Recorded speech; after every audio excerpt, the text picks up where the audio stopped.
Starting live. Okay, we're live. We're live. The light is bright. Where do we need the lighting?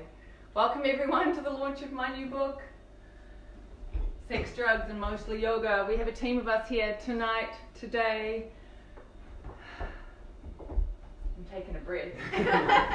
My lovely assistant, Melissa. We've dressed We have like dressed up a little bit. A little Patterns and Ruby. And then this is the first the firstborn. ITC, the first command or whatever it's called. Let us know if you can hear us. Hey Lisa, let us know how the volume is if you want to give us a thumbs up. That'd be awesome. And then Rama over here is working the computer. Hello. And me. And with So Sam. mostly me, but mostly me. Awesome. Okay. Okay, back to business. So volume is yes, volume is good. Thank you so much for that, Lisa. Okay. Whew. Here we are. I know. Let's take a few breaths. I need to take a few breaths. It's been a pretty big day, week. Yeah. You want to take some breaths with us? Who wants cookies? So we're just breathing. Go sit down, please.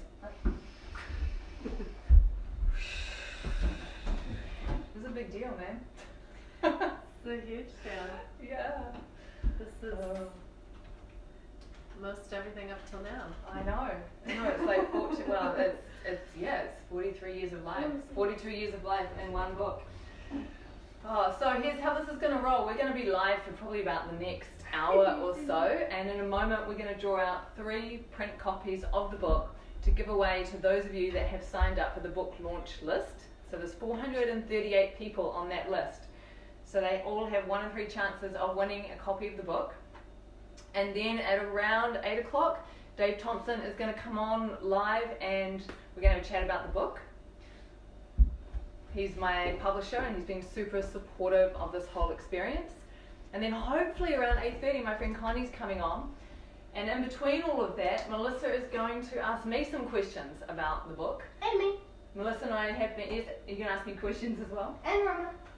Apparently everybody is going to be asking me questions. And someone's going to be asking me questions. And of course you can ask questions, the public. You guys can ask questions as well and we'll see them on there. You'll be seeing them easier from where you are. Cool. Yeah, okay, I'm going to go back.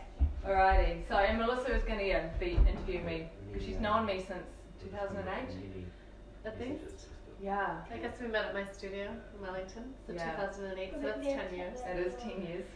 So she And was this there. spans, Yeah. yes, a lifetime, but probably more closely 14 years. Yeah, it's probably a good 14 years, the book, mostly, because it was 14 years ago. The slide is bright, I gotta turn it around. It was 14 years ago that I ended up in Lionsgate Hospital in the acute psych ward with psychosis and then a diagnosis of bipolar, which of course what the book is all about was that experience and then my recovery from it. Alrighty, so let's draw the first book. So, are you going to help us with the draw? Yeah. Sam? Are you going to hit the button? Yes. Alright. So we're using a random number generator and the number is between 1 and 438. So Sam, hit generate. Who's ready to get a prize? Who's ready to get a prize? I need the book. Go. What's the number?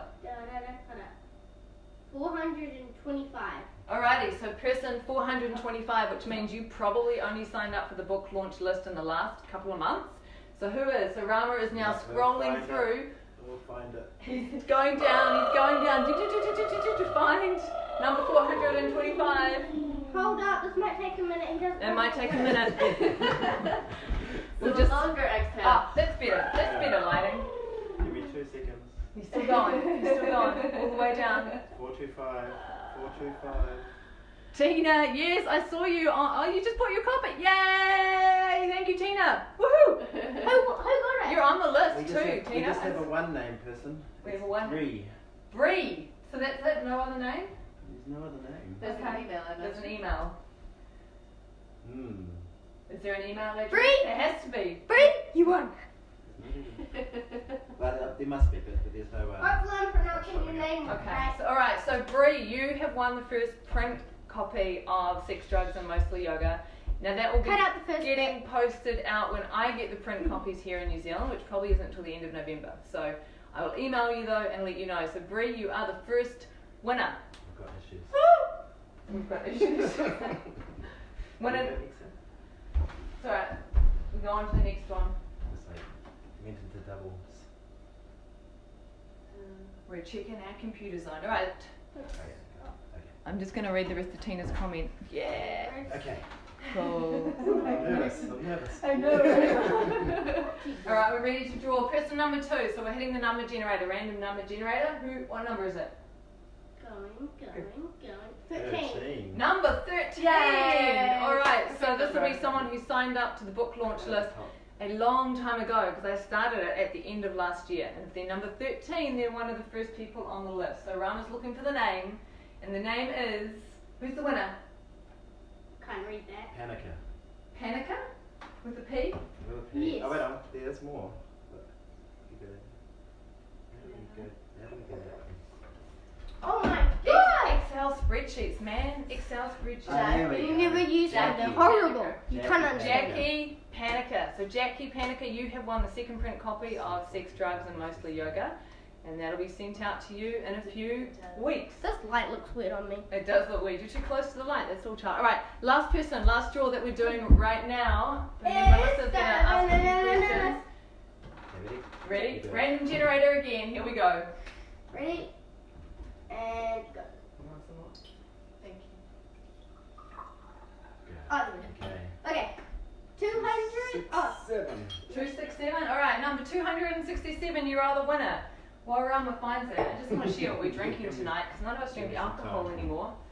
So we found this in the local shop. Oh, it's too bright. You guys can't see the label. It's Jiva. Jiva's the label. Hang on, let me turn this light for you. Which is Sanskrit for life. I thought it was freedom. No, Life? Jiva Mukti. Jiva Mukti is freedom, in this liberation. lifetime. Liberation in this lifetime. Yeah. Jiva Mukti. So we're drinking kombucha, of course, because what else do you drink when you no longer drink alcohol? To celebrate. 267. A minor amount of alcohol. It's like 1%. So it doesn't have a tiny, doesn't So it's like satisfying that little bit of living up a little bit. Here's to you and your book. Stop. Thank you. And all the goodness that comes from it. Thank you. Thank you for being here to support we me. got it! You got the number? Alright, we have the name. Number 267 is Elaine. Elaine. Do we have a last name? No, Robbins. Elaine Robbins. Right, congratulations, Elaine Robbins. You have won book number 3. There we go. So a print copy will be coming your way by the end of November. Cool. So, this is the big thing. One of the reasons I'm doing this live is so you guys can actually go and buy the book right now on Amazon at a discounted price of $4.95 US. But it was only. And if enough people buy the book all in the same time period, it's likely to get to number 1 in a few different categories. And then I can legitimately claim that I've had a number 1 bestseller on Amazon. So, for those of you that would love to buy a copy of the book, you'll find the link. We're going to add it to the comments. We're going to add it into this post actually. We should have done that in the first place, but we can do that now. Rama is onto it. He doesn't know he's onto it yet, but that's why he's sitting there in front of the computer. Okay, what am I doing? Alright, so can you go in? Oh, maybe you can't. Underneath the live video that's happening right now, can you throw in the links to buy Sure. the paperback version and the Kindle version? The Kindle's only $4.95, so that's the one I reckon everyone needs to go for right now to help us send it to number 1. And if you're liking this video and you want to share it out with your people, that would be awesome, and you can also share that link out as well. Alright, So what are the links? what are they? Yeah. To the book. To the book. Yeah, But Where? they're all up on the top. Yeah. you got it. I'll distract you. Yeah. Okay. Amazon. Yeah. Yeah. Got it. Just distract Will. In the comments. Alright, let's chat about the book, shall we? Ooh. Alright, I need you to sit down, Sam, because I find it hard to concentrate when you're running around like a little chipmunk. You're very cute, just like a little cute chipmunk. You Can I have want a- book? yeah. You want book? First, you Oh, must whoops. answer a riddle. That's the riddle. Okay. So, Are we going to sit or are we going to stand so we're closer to the people? Alright, okay, here we are. straddle. Okay, so the first question I have is, what's the mostly? Ah, okay. Because when sex, drugs and rock and roll has a certain kind of rhythm. So if I was to say sex, drugs, and yoga, it doesn't have the same rhythm as sex, drugs, and rock and roll. So when my editor Feet was like, oh my, because I used that in the book, and the book had a different title originally. It was Field Notes from a Kundalini Awakening. Which is now the Bioline. Yeah, it's now the Bioline. And then Feet was reading it, and he's like, oh my god, that is the perfect book title. And he was like, but you just need to add in mostly so it's got the right rhythm. And it is mostly about yoga. So that's what I'm curious about. Yeah. Like, what's the not yoga? The sex and Not- drugs. Well, but I was thinking there are other practices, and Tantra is perhaps considered a different form than what people might consider as traditional yoga. So have there been other things that are along the lines of yoga? Like different meditations. I thought yoga Like, was that's Tantra. what I yoga means self-realization or awakening, so it's not just the physical practice. So when I put that in the title, what I'm meaning is all aspects of waking up or self-realization and all practices that are related to waking up. Yeah. Good question. I knew you'd ask the good questions. Well, actually, I was thinking that's such an obvious question. What am I going to come up with in terms of good questions? So another question that is close to my heart in terms of family who have been diagnosed and treated for mental illnesses. Your experience firsthand, that's what makes this so remarkable, is that there's not as much, there's more, but there's not as much literature that's written by people who've gone through the experience. Yeah. In a way that it's readable. I have a wonderful relative who's been writing a book that's 1,000 pages long, but it's not readable. What? That doesn't make sense. Yeah. He's written something about his experience and his thoughts, and it's really heavy. It's really hard to read. Yeah. And it's more in that kind of confused mind frame of so many different things. So that's one of the things I find remarkable, and I'm interested in your feelings around that whole aspect of society that's often been in the fringe, which is mental illness or our perceptions of it. Yeah. Well, I mean, for me, it felt really important to write something because I knew that I'd had a unique experience because I was in psychosis. But even when I was in psychosis, there was still a part of me that was witnessing the experience. So I couldn't necessarily reach out through the psychosis and connect to people, and I couldn't share my perception of what was going on from the inside, but there was always a part of me that was not lost in the mind. And I suspect that's because I had been doing yoga before I had the experience. So I'd managed to build up a strong enough witness, I'd already started that process of disidentifying from the mind and from the feelings and from the body. And that enabled me to a degree, be slightly present while being apparently crazy. And then because I did that, it's like I knew I had to write about it for that exact reason, that not that many people necessarily go through these experiences and then are able to articulate them in a way that reaches across the divide for people that haven't had those experiences. Right. Yeah. And I wanted loads of people to read it. Like, it's really important. That's why I called it Sex, Drugs and Yoga, because I'm to get their attention. To get their attention, because I'm like, this message needs, it's not about me per se.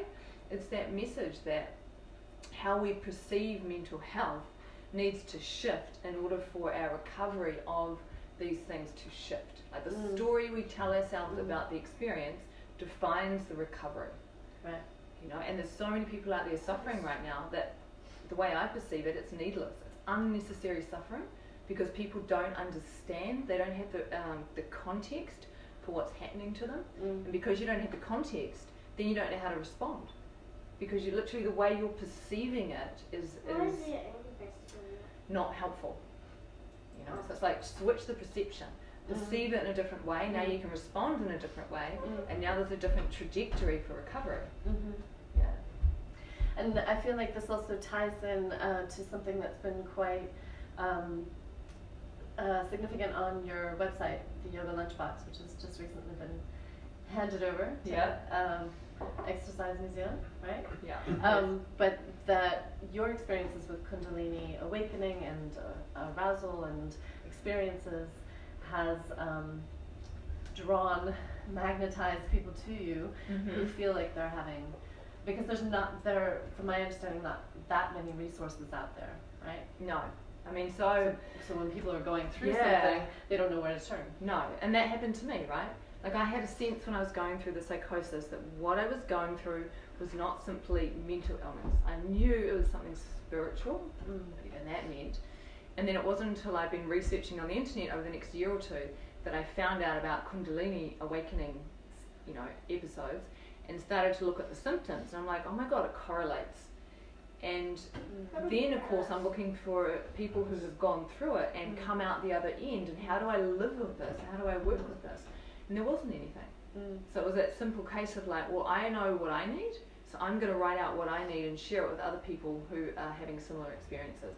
And people started finding me on Google. Like thousands and thousands of people have read those articles now on what to do if you're having a Kundalini awakening. What is it? What does it mean? What do you do? How do you respond? And let me feel into this for a moment. Because, to be clear, not all Kundalini awakening experiences lead into mental health stuff, and not all mental health stuff is as a result of Kundalini awakening, right? Those two things don't always go together at all. I think there's also the drugs part is something to keep in mind, what that does to the brain, how that impacts those collection, collection of experiences, whether it has to do with Kundalini and or psychotic mental chemical shift in the brain. So you're talking a bit about drugs, right? But that I think it is really important. What you're saying is to keep it relatively clear that it's complex. It is complex. It's so complex. And I mean, what I appreciate as well is that more publications from direct experience also brings in the awareness of the importance of community and of conversation and of how we tell the stories. Louis Melmadrona, Coyote Medicine, the way that he works as both a GP but also an indigenous man from that background, is recognizing that the community is needed, and so gathering the community together for one person's illness. And so who are their support people, not just in the medical community but in their family and their friends. So I feel like in a way this is somewhat a product of that, partly our friendship but other friendships that you've had, right? And I mean, friendships have been crucial in terms of like when this first happened to me, I felt so isolated and like because I was partying a shitload, right? Can I just ask a question there? So isolated, my feeling about what I understood mental illness to be, having seen it in my family, was that sense of isolation. Nobody else sees what I see. Nobody else hears what I'm completely alone in the world. Does that ring true for you? Yeah, because I was in this whole crew of party people, right?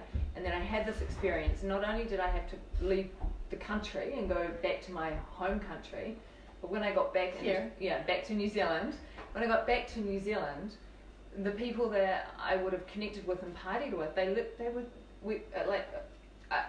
was in a different reality from them, and like I didn't want to share my reality because I was afraid they'd think I was crazy. So here I was. It was kind of like I had catapulted into a new paradigm, and I was onto it enough to go, ooh, don't tell people, they'll think you're crazy. So, and this was after you'd been admitted? Yeah, so totally. People were thinking were calling you crazy. Of course, I'd been in the cycle. It's such a fine line. Tenuous place. So it's like, okay, I'm just going to pass. I'm going to pretend to be normal while I do my recovery and I do my yoga and I do my meditation. And I'm going to do research and I'm going to really witness what goes on in my mind, and I'm going to understand the pattern. I just dove right into understanding this new territory in which I found myself. It was like being a pioneer, you know. And at first I felt like I was the only person there, and then when I moved to Wellington, literally when I met all of you guys and like Tiag and Linda at the Sangha, then it was the first time in 4 years that I felt like I had found tribe again. It's like I could relate to you guys and you could relate to me, and it was such a sense of finding community again. And that was 4 years or 3 or 4 years, 4 years after the experience had happened, and it was instrumental in me feeling like I could relax. you know, like going to those kirtans. Right. I mean, I think that's such a key thing, the sense of being held. Yeah. Community, that sense of I can trust and I'm okay and I'm accepted and also, and I think this has been part of our relationship, is like somebody cares enough to call me on my shit. Yeah. Absolutely. You know, it's not just the like, I got you, mothering, nurturing. It's also like, hold on. What's that bullshit you're spouting right now, young woman? So, I mean, this sounds like the last thing. It doesn't necessarily have to be the last question for me, but what is there like one takeaway? Like you have this whole book, obviously, and it's an entire journey and everything that you said in it. But if there's one thing you could say. Waking up is the evolution of the soul. It is normal, and what I'm beginning to realize is that the burgeoning rates of mental illness in our society is because we live in a sick society, and people become depressed or anxious or have OCD and all these different things because it's their soul starting to want to wake up and really clear out what needs to be cleared out inside the system, you know. And once there's that shift and a recognition that literally mental illness happening is a wake-up call. It's like it's time to find the truth of who you are. It's time to start to live your truth beyond the expectations of society. And also, I feel my sense, you know, seeing family members who are considered mentally ill, is that it was like, are they really crazy or are they just out of context with their times? Yeah. And so it feels like there's a certain level of sensitivity, and again, it's not everybody. In some cases, of course, are more serious, and we have to take more care, and medication is a valuable tool in those means. But the sense of a sick society, the illnesses that we're experiencing in the world, all of the different illnesses, and this is one aspect that we're talking about, which is the mind. It's just the aspect of the mind. But that rules everything. Yeah. Right? Like how we see is what we see. And is what we move towards and what we create and where the energy goes. Yeah. So, I think the big thing is that I don't, like when we feel bad, like when our mind is going crazy or mental and we feel bad, there's nothing wrong with us. Like it's actually a call to wake up. Right. And I think the scariest thing for people is when that begins to happen, they don't want it to happen. And they're trying to do everything they can to avoid it. Or resist it, and that creates more suffering. Right. But when there's community around going, oh, you're just being called to wake up. Now you have to face all that trauma that you've been suppressing and hiding out from for the last few decades. And we're here, we'll help you do it. It's okay, you can come through this transition, okay? Right. It's just a different way to see things. You know? Well, and it feels to me that illness is a blessing in its own, often very difficult way. And so there's so many illnesses, and it indicates to me our relationship to everything, to the planet, to the animals, to the air, the water, the earth, to one another. So this is one way. Yeah, it's definitely one way. I just want to check and see if Dave is watching. So Dave, he is. He's there. All right, let's see if I can. Ready to go? I don't know. Let's see if I can guest requests your viewers. Dave, I can't add you. Why not? Allow your viewers. Okay, let's put this on. The top person looks like The Rock for some reason. Dave, that was you. Dave will be stoked to know he looks like The Rock. Dave, are you watching on your phone, on your iPhone? Because right now it's not showing up that I can add you. So you're on your laptop, like Dave. You need to switch to your phone so I can add you. Yeah. See that? That was Dave giggling at you for calling him like, saying he looks like The Rock. Paul?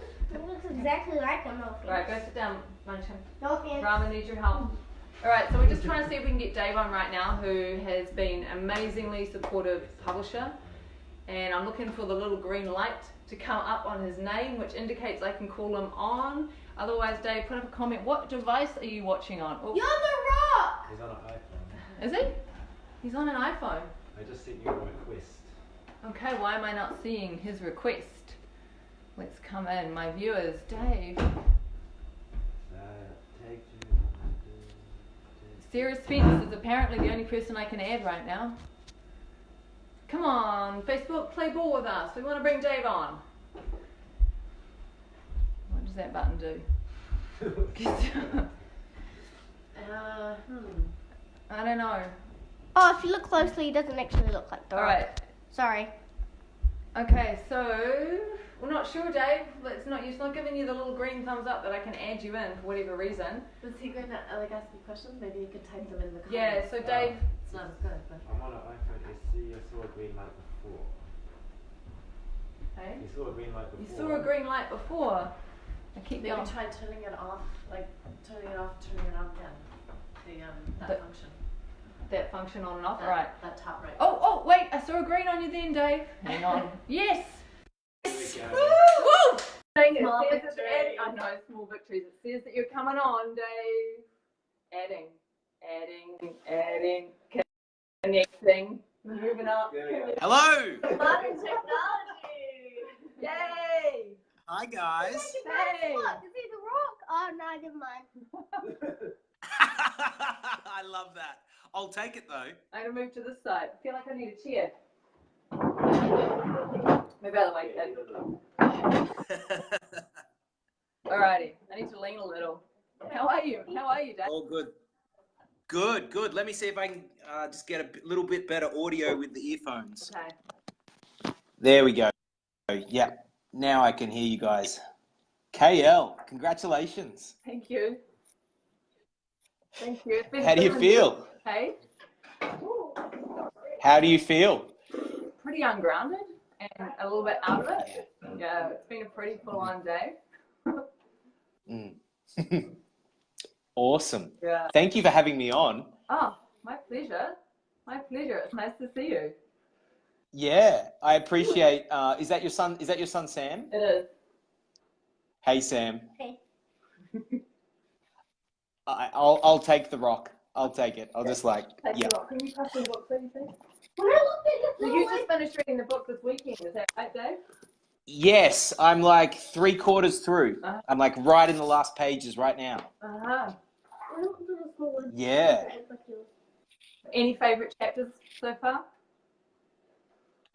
Yes, a few. And I did have 1 or 2 questions for you as like points of discussion, maybe, if that's all right as well. That is all right. Hey, enough, kiddo. I need to Ooh. all right, I'm focused now. Yeah, cool. So I love the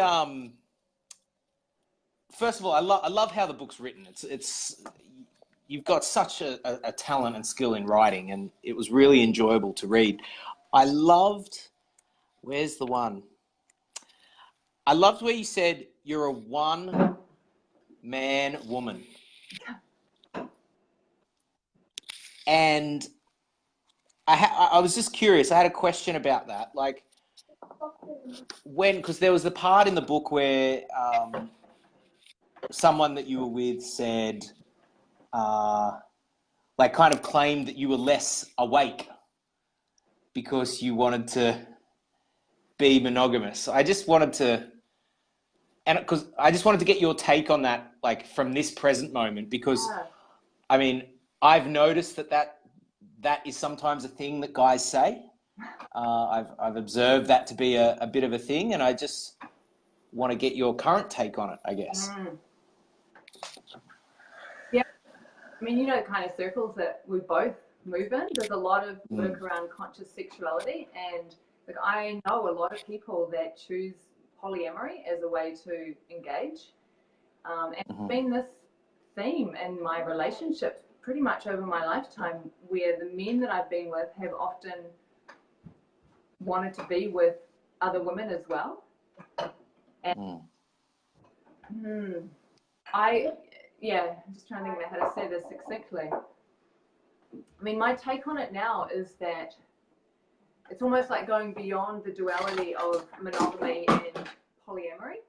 And for me, it's just this really clear choice of, I know what happens energetically when I'm physically intimate with someone, and it's something that I choose to only have with one person because of all the underlying energetics and what occurs in the bubble of that is.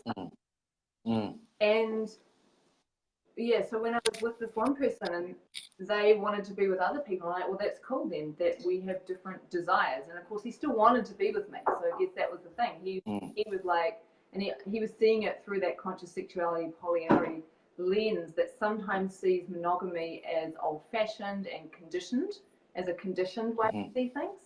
So it's like you're still stuck in that conditioning. It's like, no, I'm not actually. I have broken through the conditioning and I've gone through it all, and I have really felt into it and felt into what aligns for me. That's beyond like, you know, so, and I had, that's been a big thing in my life over the last 15 years, you know, so it's something I have really spent a lot of time feeling into, trying to get past the conditioning, past the conditioning as and past the conditioning as someone who's brought up Presbyterian, past the conditioning of, you know, what marriage is and all of that. So it was really interesting for me when he was saying that, because it did feel like a manipulation technique. You know, oh, you're just not working. Like, fuck you, because I just want to have sex with one man. Yeah.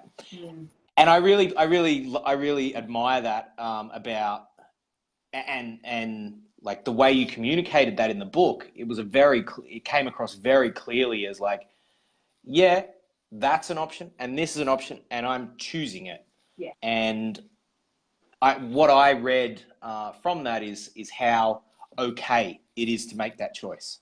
Yeah, I think that's almost the next wave, because it's kind of like, you know, monogamy went out of fashion, polyamory came into fashion, all the cool kids are doing it, something wrong with me because I don't want to do it. It's like, nah, this is still a really cool choice. This is sacred. I call it sacred monogamy, because it implies that it is beyond conditioning. It's a choice, you know, and that felt really good to just give it a different kind of name to sort of delineate. Is that a word? Delineate? Delineate. Yeah. You're the writer. Delineate. You get to make up the words. Delineate. Yeah.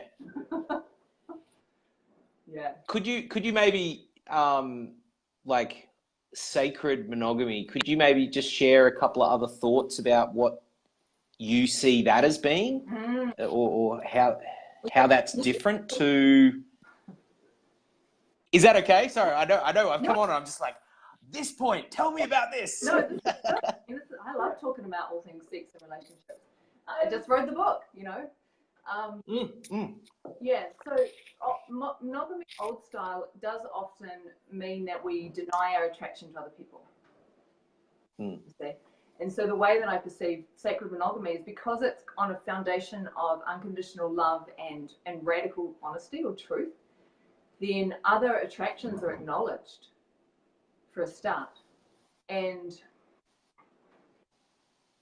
there's a recognition of what actually attraction means, because it doesn't always, like sometimes when we're sexually attracted to someone, it doesn't necessarily mean that it's to have sex with them or to have a relationship with them. Sometimes it just means it's like the universe saying, pay attention to this person and go hang out with them because you guys are meant to do something together. And if you hang up on the sexual flesh orientated stuff, then you can actually miss the reason why there's an attraction bringing you together. So it could just be you're there to hang out for 3 weeks and learn something from them, or they point you in a new direction that maybe you weren't previously looking at, or something like that. Yeah, exactly, and that's exactly it. To me, it's like attraction show us where to go in life, whether it's attraction to a person or attraction to a town, or it's attraction and desire, but it's not necessarily to be conflated with the physical side of it. So within sacred monogamy, there's a deep understanding of what attraction is and what desire is, and it doesn't preclude physical intimacy with other people if it's very clear that that is what's needed for whatever reason. But there's such a subtlety to it in terms of really feeling what is truly going on, what is truly required. And my sense is that when two people are committed in that way, with that freedom and understanding that if something is needed on the soul level, then it can be met, that those situations don't even necessarily arise. Because there's kind of that understanding of that there's an element of the partnership coming together for growth, for spiritual growth or evolution. Yeah, that's it. And I think with old-fashioned monogamy, there was a lot of avoidance and denial and a lot of lying, you know, a lot of dishonesty when people would just ignore stuff that was going on. Whereas in sacred monogamy, it's all on the table. It's all being shared. And choice, it's just making choice all the time. I choose to only be with you because that's what I choose. Not because that's committed to, which is, there's a difference. It's like it's a moment by moment commitment. Nice. I think that piece right there will be super, super valuable for a lot of people. A lot of people watching this and perhaps watching it now or watching it later as well. Cool. Thanks for the questions on that one. Right on. Yeah. Right on. I have one more actually. All right. Bye, Ben. If it's so you had your awakening, and you kind of touch on the topic of boundaries. And I guess I was curious to know your perspective on the role of boundaries in an awakening process. So if someone's going through an awakening, like how significant are boundaries? Yeah, so I get it was just boundaries and awakening. Like how do they go together? What's the significance? My sense is in a way that all boundaries disappear. And I'm not in an awakening. And I'm just trying to feel into whether or not that's true. I mean, there was a sense of being everything, right? So there was not just the consciousness was all.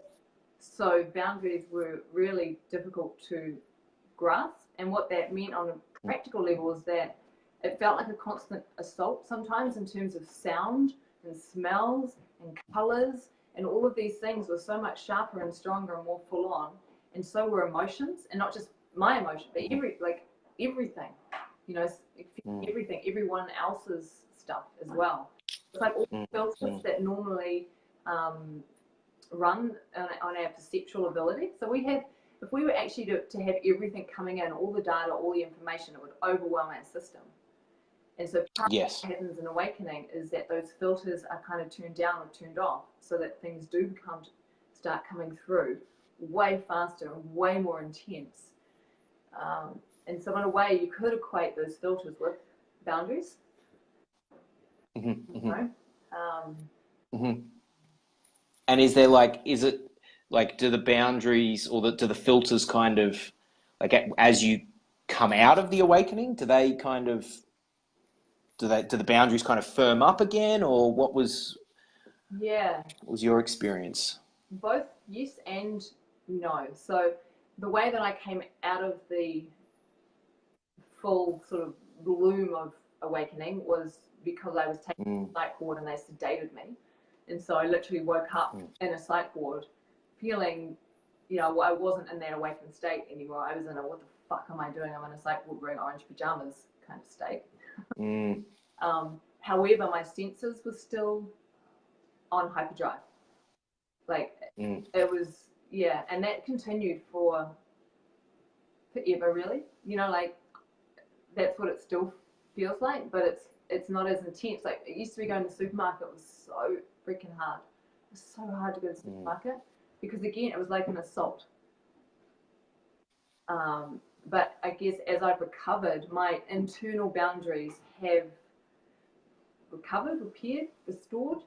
So now I can go into the supermarket and instead it feels like I'm radiating, and my senses are still just as sensitive, but I'm able to choose in a way how much to bring in. So if I turn it on, I can pick up everything, how the guy in aisle 3 is feeling really aggrieved or whatever, it's all there.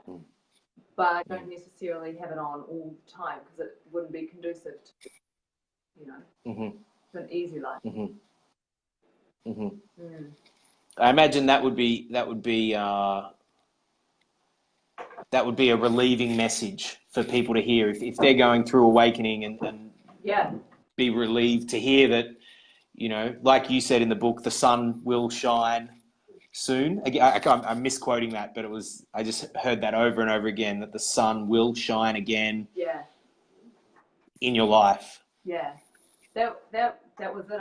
I did have that relentless sense that even though I felt like I was in hell now, it was just this deep determination of like, fuck you all, because I will find my way out of this and I will shine again. You know, like it was such a strong feeling. Like right when I was in the psych ward still, you know, it's like I think a part of me was really fucking angry with the psych ward because I was looking around going, this place is no good for healing. The food is absolutely crap. The condescending, patronizing way you talk to me is crap. There's no plants around at all. It's all clinical and sterical. You know, like it was the antithesis of healing. And it was like, what? We put our most vulnerable, our most fragile people here who are going through these extraordinary experiences, and we expect them to heal and thrive in this condition? Like, I think there was a lot of anger. On the white bread and the meat. Yeah. I read that part in the book. Yeah. It's like, I'll take the lettuce and the tomato and the white bread and meat. Take it away. I know, I couldn't. Like, it's just the state that I was in. Like, my system was like, I cannot put that in my system. Whereas now, you know, I can do that stuff if I need to. Yeah. Awesome. I've thought of one more question, if that's all right. Yeah, go for it. So, like reading the book, there were lots of challenges that you went through. And I imagine a lot of people reading this will have perhaps had a Kundalini awakening experience, or they know someone who's going through it, or, you know, perhaps in the future they will go through it. And you had some challenging times. I just want to know what's the best thing about going through a Kundalini awakening? Oh, that's a good question. I think the best thing is literally feeling Kundalini within, like this. It's Shakti. It's just like the feminine, creative, expansive, sexual desire force of the universe. Like, you know, it's extraordinary. Like for me, it's been extraordinary. Like having access to this unlimited force of power in a way, or energy that's within. And so I would never, I mean, I'm so glad I went through what I went through. I mean, it wasn't the ideal, it kind of sucked. You know, it was really fucking hard. But you know what? It's been worth it because of how I experience life now and what it feels like to have access to that energy. Would you say you're a better person for the experience? Oh, hell yeah. Well, define it. Better is an interesting work phrase. I'm definitely, I mean, I was completely cut off from my emotional landscape, you know, which meant that I was also cut off from other people and unable to necessarily be kind or compassionate or understanding towards other people. Like my sister said to me a year or two ago, she's like, man, you are just so much more awesome than you ever were, you know. And so maybe that's the question. Do you feel like you are more of an awesome person as a result of this? Yeah, definitely. I'm definitely more of an awesome person because of this, you know, like that's cool. It woke me up. Beautiful.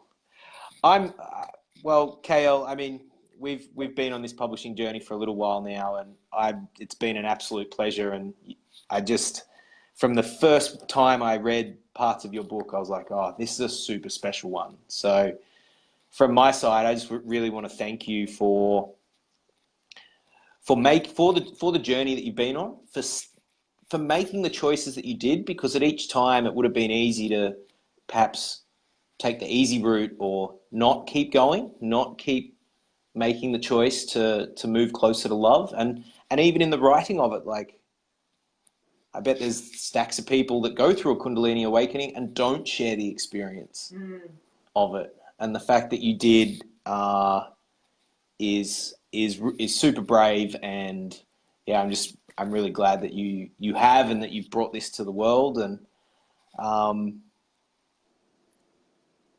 yeah, like I don't know if you've been asked this question before, but now that this is out, like, what does the future look like for you? I'm actually going back to school next year to do screenwriting, which is what I was doing when this all happened. I'd written my first screenplay, which won a national award, and I was going to be a screenwriter. And then this happened, and it was all about healing and recovery afterwards. And about maybe 6 months ago, I was lying in bed one night going to sleep, and I was like, oh, I could start writing screenplays again. And I was like, oh my God, is that a or is that I'm like, might as well. What else is there to do, you know? So, because I live some. Oh, that's awesome. Yeah, I figure I understand. Because the interesting thing is when I wrote my last screenplay, the big weakness in that screenplay was the emotional landscape of characters.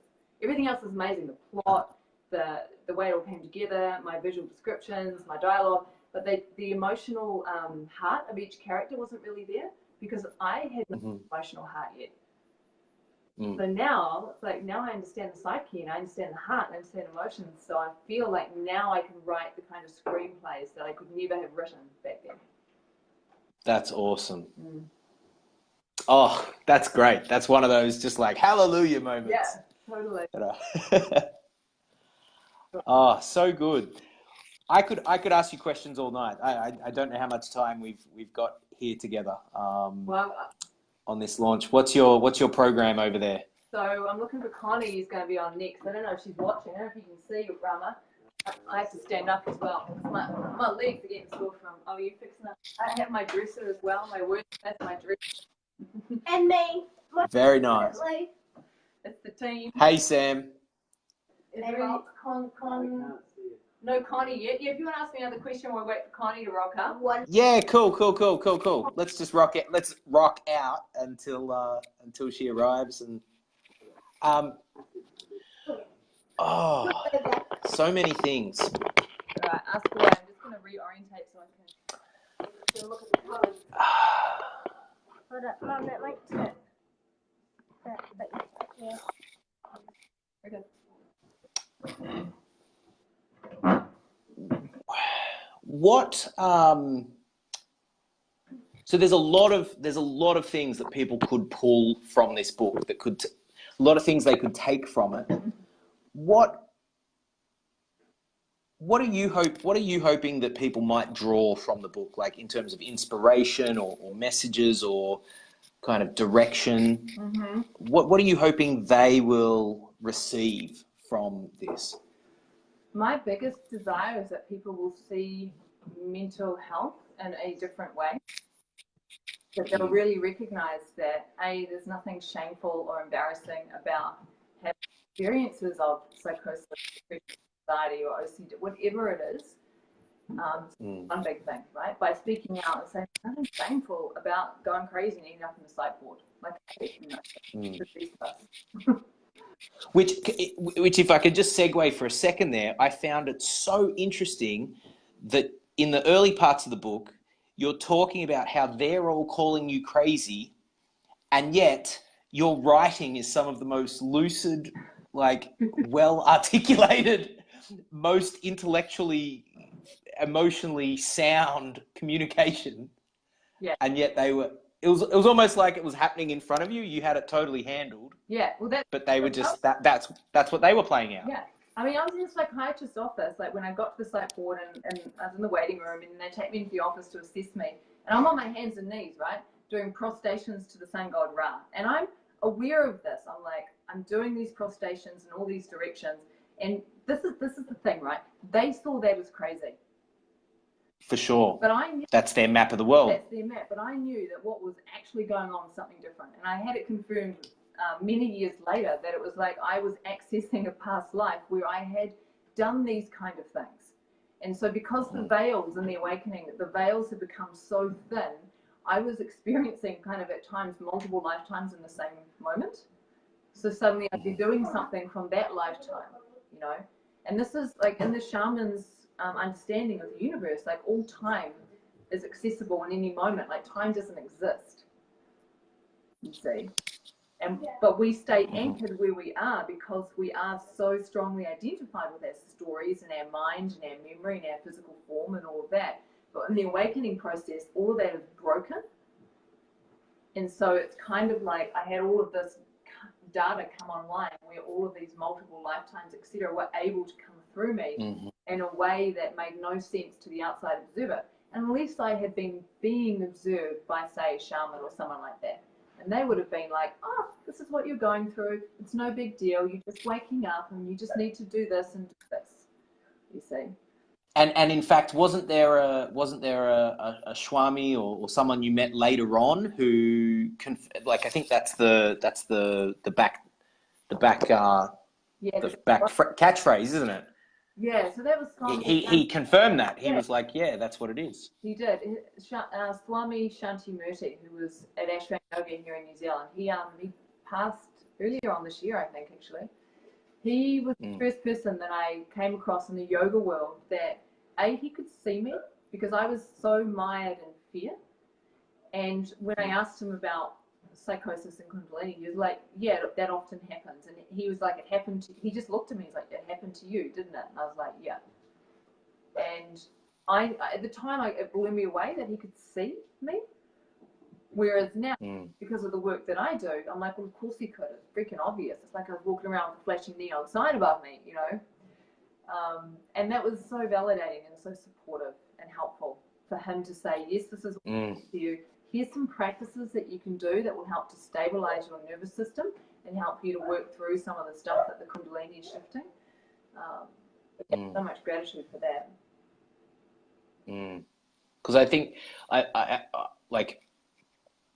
I totally agree with you with that big message of destigmatizing mental illness, because I mean, from the coaching background that I've come from, you always look at someone as being whole and complete as they are, and unnecessary labels can head people down a track where they don't necessarily get the help. So, I mean, I'm sure you would share this sentiment, but when I was reading your book, I was just like, you know what? Not only do I hope that this really helps people that are going through stuff like this, but I hope people that are perhaps just doing okay, doing fine in their life, I hope that they give this to perhaps friends or people they know who might be going through or have been given a mental illness label or something, and just say, here, read this. You're not actually what they're saying.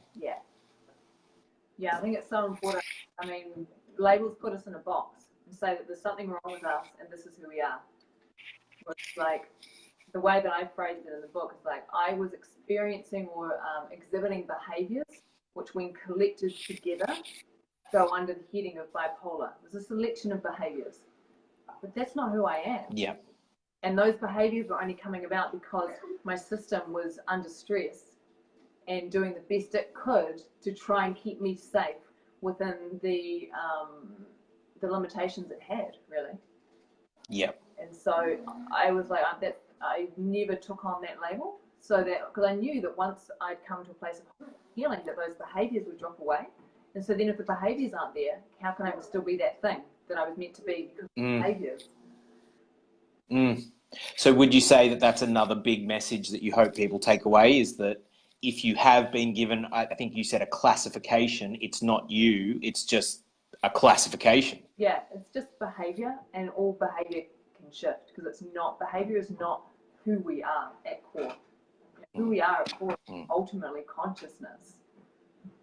You know, so behaviors can come and go. Yeah. Beautiful. Beautiful. How you doing there, Rama? How's... No Connie? All right. Yeah. It's all right. Well, Connie's on? no, she's not there, but we can wrap up soon anyway, because she wasn't sure she would make it. So. Okay. Oh, well, it's been awesome chatting, KL. Yeah, thank you for your insights. And One more question. Yeah.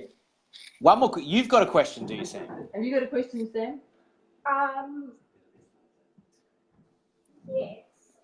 Well, they won't hear you if you're over there. You have to come over here. Yes. It's your What's your question? It's your moment, Sam. Okay. This isn't much of a question, but on your front of your book, Yes. why is mostly in fancy letters? What was that? I reckon That's a good question. I reckon that's a good question. That's a very good question. I reckon you can probably answer that one better from a publishing perspective. Oh, right. I'm graphic design perspective. Just passing it off there very smoothly. I think whenever you have something in brackets, it's almost like sneaking in an afterthought, or adding a certain inflection to the way that the message is read.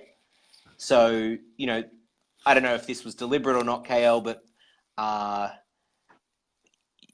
your title's a bit of a play off sex, drugs, and rock and roll, the famous phrase. Mm-hmm. And so sex, drugs, and yoga, yes.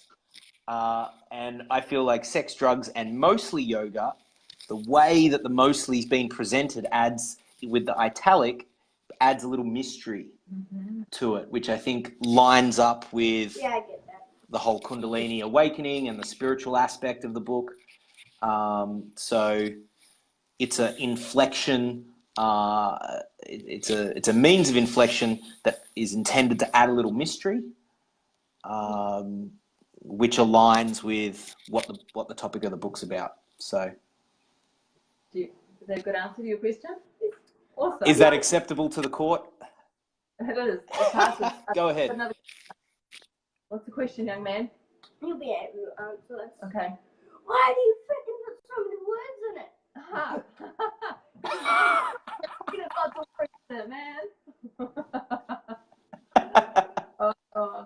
I'm just gonna see if I can see who was watching, but I can't. It wasn't showing me. Never mind. I just bit my lip. Alrighty. Thank you so much, Dave. Awesome. Your support in making this You happen. mean the rock? The Rock. We start calling Dave the Rock. When I first got the ball, volleyball. No moustache? I'll take it. I will take it. Look at him up Thanks, there. KL. It was so good chatting. Yeah, super stoked for your launch and wishing you the best of success tonight and for the rest of the launch period too, and beyond. Thank you for coming on, being a guest too. You asked some good questions. Oh yeah. Take care. See you soon. Bye. You need to X yourself out somehow on that. Oh, do I? Okay. All right. Here we go. Oh, yes. And we're back in the widescreen. Thank you. I need some liquid refreshment. Yes. Alrighty. So that was Dave, who is behind the publishing of the book. Thank you so much, Dave. Right. Any questions from anyone watching this? And otherwise, we're going to call it. I'm just looking down the questions. Love kombucha. Yay, Alice. Hey, Renee. Yay, Lucinda. Woohoo. There's the link. Thanks to Rama. I'm just scrolling through here to see. Someone's giving me his phone number. Wow. I'll just put that link on. Let me know if you have any questions. Dave. Hey, Jackie. Andrea. Hey, Andrea. One of my old friends from Whistler. Just seeing if there's any questions. If anyone's got a question, to throw it in before I jump off. So beautiful. Hey, Lisa, Sarita. Sarita, I needed you tonight to do my hair the way you did for the book cover. Sarita was my hairdresser on the photo shoot for this. And I never actually get my hair done properly. And Sarita did such an amazing job. It was so extraordinary. It made me go, oh, I just want to have my hair done all the time. Scrolling down to see if there's any questions. Hey, Giselle. Okay. Jackie, yes, go buy it, Jackie. It's on Amazon right now, everyone, for $4.95 US, discounted for the next 24 hours. We want to go #1 on Amazon. The central message of the book is around mental health and awakening, moving beyond conditioning, moving beyond boxes, and how the context, the story around the experience shapes recovery. So if that's something that you want to see get out there, please do go buy a copy of the book. Sarita, haha, your hair is fab. Yay, Jan. Hey, Jan, just bought it. Woohoo! Alright, so any questions before we wrap off? Do you want to ask me anything? Wrap off, wrap up. Well, you were talking a bit about the sex part of the title with Dave, but yeah, I mean, you know, considering Sam's reaction. Yeah. How does that feel to have my sex life in the book? shared so much? Yeah. Cups of drink. I feel so It is an interesting thing because it feels like it serves the story. But I was also aware that I was having sex with other people, so it was meaning that I was bringing them into the story as well. Shush. So I was really aware of that. Yeah. So I sent the book out to people it featured and asked their permission because that mattered to me. And there was, so my editor, Feet, he's awesome, he's amazing. And him and I would joke about anal sex all the time. What he is. Battles and I'm running. You know, because Feet, I just had that kind of relationship. He was a waiter at Sushi Village, which I spent so much money at Sushi Village in Whistler when I lived there. Used to drink copious amounts of sake and get really drunk and then go up the hallway to the bathroom and snort coke so we could sober up, right? So it was always this balance. But I'm too drunk, I'm too high, I'm too strung out, I'm too drunk, I'm too high. Oh. Anyway, so I mentioned to Feet about anal sex. We were joking about. He's like, you've got to put a chapter in the book on anal sex. And I'm like, my mum is going to read the book. But it was actually relevant to the story. It was relevant to the story. Read it and find out. Yeah. Things you're all saying you don't want to know. I know. So this was a question. It's like, why is there shame around physical interactions with each other, right? Why is it shameful to write about sexual experiences? Why is it shameful to do this? Or why is it? I'm like, fuck it all. Fuck it all. I'm just going to put in what serves the story. Right. And anal sex sells. That's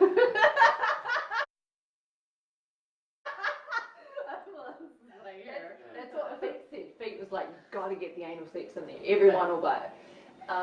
Well, but also, I mean, we talked a little bit about this, and I feel you've said it in some ways in the book that that's another realm. Like for me, I was so careful about not wanting to go crazy that I didn't do drugs. You know, I was really conscientious about how far I went out of what I perceived as center. So whether that was through spiritual practices or altered states of consciousness or art, expression, creativity, or sex and relationships. Those were all of these areas that I was like, I'll go this far, and then as soon as I started to feel like I was spinning out too far, I'd come back to center. So I feel like, whereas I was the opposite, like especially with sex, I was like, how far can we go? You know, like, and it would be... That sounds gross. Sorry, Sam, you might want to go to your room. Yeah, I mean, I was in this incredibly sexual relationship. We'd have sex for hours, and I, like, energetic, just, I'd lost my mind in the best way possible, and it was extraordinary. It was amazing, and it was part of what led to the awakening of psychosis, because I was having these incredible full-body unity consciousness experiences through sex. well, and that's what I mean, like all of those realms, whether it's creative expression, you know, or even sports performance, some kind of performance when you're at your max and your peak. Yeah, altered states of consciousness, drugs, I mean, all of those things, spiritual meditation, awakening experiences, they're all, what they have in common to me is unity consciousness. Yeah, I love how you put that. Yeah, I love how you put that, because when I think about it, so I was doing the drugs, unity consciousness. I was having outrageous sex, unity consciousness. I was go-go dancing in nightclubs and it's getting hot in here. I'm gonna take my jumper off. You know, like I was go-go dancing where I would push myself to see how hard and fast I could dance for like as long as I could. Yeah. You know, and then I was also going to like full moon parties and those kind of parties and dancing all night long until the morning. So I was doing all of those things all at once. And I was practicing yoga and meditation. Oh wait, no. What?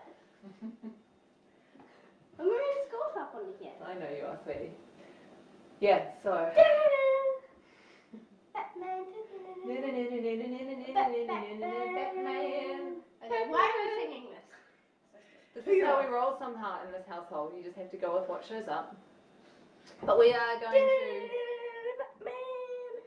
to do a wrap because it is 10 to 9 and I have to get this young man to bed.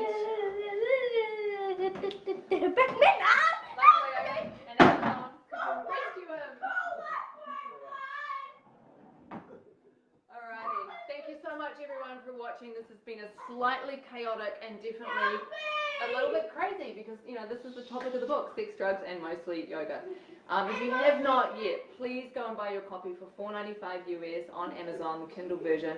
Please share it out with your friends, especially people that are going through mental health challenges. because this book will help them understand a different context and different way. Wait, Connie. Yeah, Connie, did you see her message? Can you message her? We are going to stay on because it looks like Connie. just came home. Ask her if she wants to jump on, and if she does, either way, tell her it's fine. All right, let's just see if Connie's going to jump on, and if she is, we will stay. Connie is amazing. Who's knocking on the door? She's putting Luna Might be a to bed. mover. Let's grab the guns. Okay. So let her know maybe we'll connect tomorrow instead. All right, we're still going to wrap. Okay, so thank you everyone for watching. Big love to you all on this awakening journey that so many of us are going through right now, because this is what's happening. We are waking up to unity consciousness, and it's coming through thick and strong and fast and powerful. Yay, sunshine! Alrighty, big love to you all. And then Crystal just arrived. Hey, girlfriend. Yo!